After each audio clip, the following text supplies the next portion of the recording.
Hi. One, I know that my shelf is in complete disarray. I'm gonna be making a video about getting it back to its usual state in a bit. It's been a bit of a chaotic little month for me. So today I will be showing you my top 5 books of 2025. Yes, it is February, and yes, I am aware. Okay, 2025 was an insanely bad reading year for me. I entered like the worst slump of my entire life. Oh my gosh. And every time it seemed like I was gonna exit the slump, there was just like a hit and then a hit. There was this book, okay, I read Don't Let the Forest In by C.G. Drews. I think it's C.G. Drews. Was it C.D.? Wait, I can check this. Yes. Yeah, I think C.G. Drews. Yeah. And for like 99% of the book, I thought it was fantastic. I was like, wow, the writing is excellent. And then I didn't like it anymore. There was like a twist in it that just made me angry, and it somehow went from like 4 or 5 stars straight to a 1. And I could not leave this slump for the life of me. And I read a lot of like solid books this year, but none of them like hit, if that makes sense. And every book that was really, really close to hitting, I couldn't force myself through. I didn't know what it was. It was just a lack of strength, man. There's so many books that I really, really loved, and then I got distracted, and I never finished. Like, I was reading Uprooted by Naomi Novik this year. It was fantastic, and then sophomore year of college started.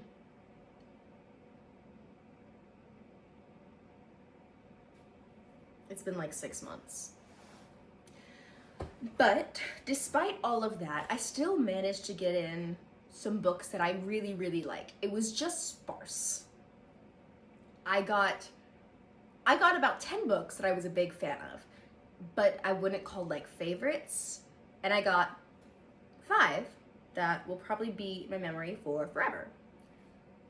Maybe 6. We have an honorable mention on here. So I'm excited to get into it. So first up, my honorable mention is So Thirsty by Rachel Harrison. I'm a big fan of Rachel Harrison's work. I read another one of her books. It was Such Sharp Teeth. That one was my favorite out of the 2. It is beautiful. So she writes horror novels, and it's typically in the paranormal like area of horror. She recently came out with a ghost story, which is plain nice. It's up on my shelf, and I started it. I'm gonna finish it someday, man. This book is fantastic. It's just great. It's about this woman named Sloane who is in this relationship with her husband who's like constantly cheating on her. And she's having a bit of a crisis as she ages. And she goes to a cabin with her best friend for her birthday. And while there, she meets a group of vampires. I would say that Rachel Harrison's horror is kind of like diet horror, if that makes sense. It's not really gonna spook you necessarily. It might spook you, but it's not gonna like terrify you. It's like paranormal horror, and it's more, what I find is very interesting in her work is that the main character is typically the horror. What is going on in her life is the problem. What is scariest that in life that she really picks out and puts on this just beautiful, in her beautiful books, is that sometimes the scariest things in life is what you can't control. And a lot of her work is about that. It's beautiful. It really left a strong impact on me. Number 5 is Behoove. A charming slow burn fantasy featuring a duty-bound noblewoman with a chronic illness, a prince who would rather be in a library than on a throne, and a magical ride through a world of cozy enchantment. It's about a noblewoman who marries a king who turns into a horse. Okay, look, I read this back in November, I believe. I did not expect to like this as much as I actually did. It was charming. I tend to be like the kind of reader who's like, oh, I would never touch that. I'm an intellectual. I'm not, I just like to pretend I am. And this was such a crazy plot that I thought I would read it and be like, 1 star, but I was entertained. It was well written. It was well written. It was like fun. It was just a good romance novel. It was great. I have no complaints. It's charming, it's self-aware, I really believed the chemistry, and it's funny as fuck. I loved it. I was like in a lot of pain when reading this. I was not having a good month. And it just lightened up my life. It was great. And I have been chasing the high that this novel has given me ever since. When I read it, I was like, oh, it was really great, but maybe not poignant, 4 stars. But like, I think the impact that it had on my life was enough. It brought me so much joy in like a sorrowful time. So 5 stars, fuck it. The rest of this is mostly just romance, so I don't know. I feel like I'm in like a major denial on the kind of reader that I am. Okay, next up is a manga, and it's called The Guy She Was Interested Wasn't a Guy at All. I have read all of the volumes that are out right now of this, and I've been reading the updated chapters illegally online. But I buy them each time they come out in published form, so it's not stealing. It's not piracy. It's just an advanced copies. I'm not telling you the site. I can't go through that again. So, I think this is so charming. I'm just gonna read the back to you. It's just fun. Fashionable and upbeat high schooler Aya loves listening to rock, but no one else seems to share her interest until she meets a cool, stylish employee at a I'm from the South. Until she meets a cool, stylish employee at a CD shop. Dressed in black from head to toe, he has this air of mystery about him, and his taste in music is impeccable. Aya falls hard for him, not knowing her crush is actually her female classmate, Mitsuki.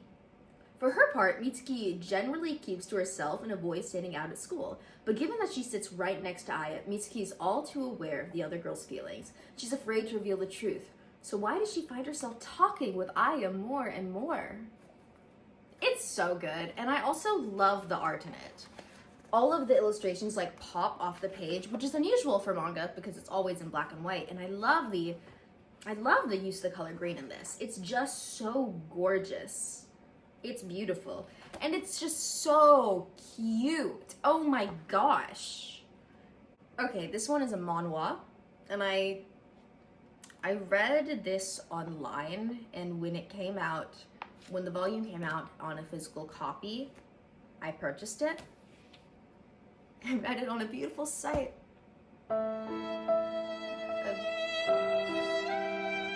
beautiful site. That's gone but not forgotten. Eventually I got a job though, and I decided that I finally had the money that I could pay for the online like apps that have it. So that's what I've been doing as of late. It's been nice to have security.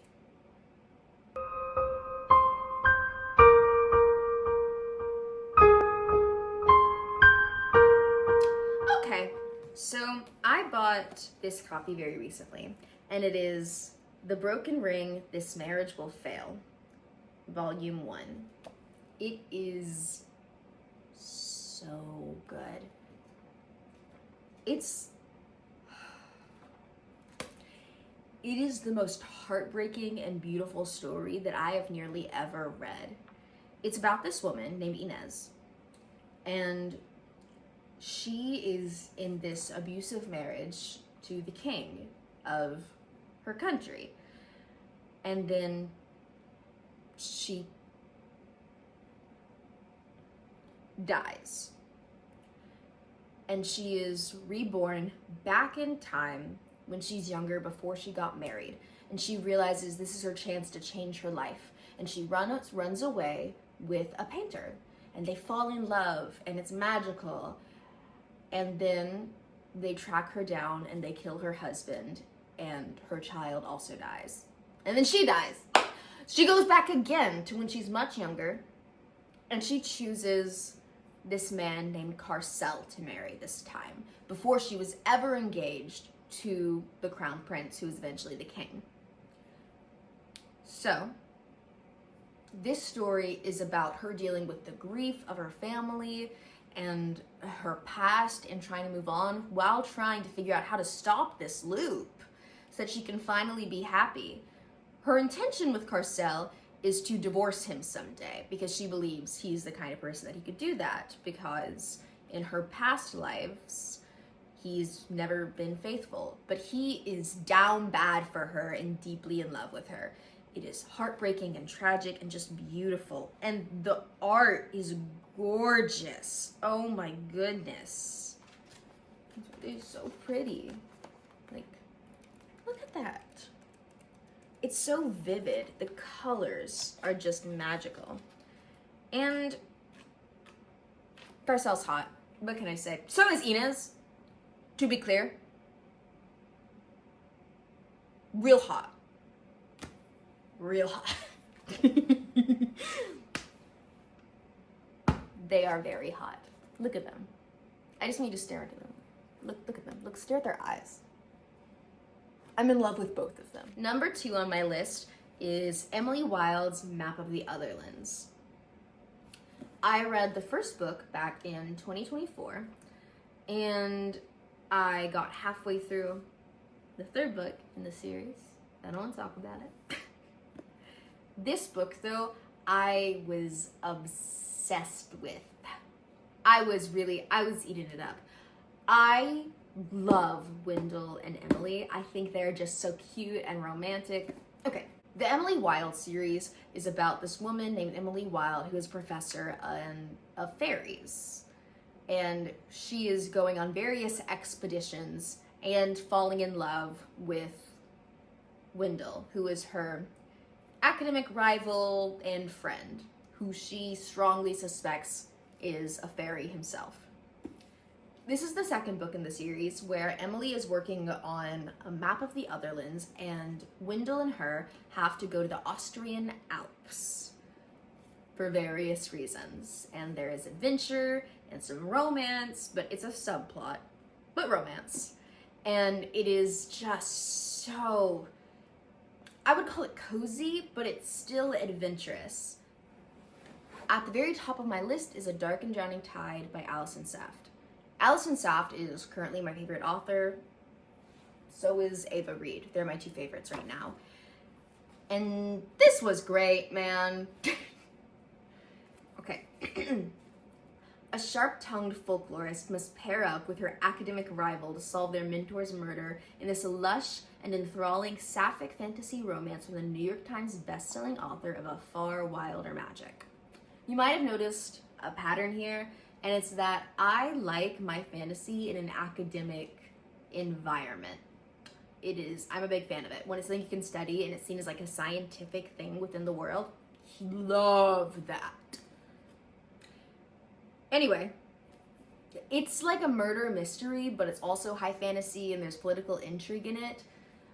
It's just beautiful. I had a lot of complicated feelings on it, but it's okay. It gives you a lot to think about. It's a lot to think about.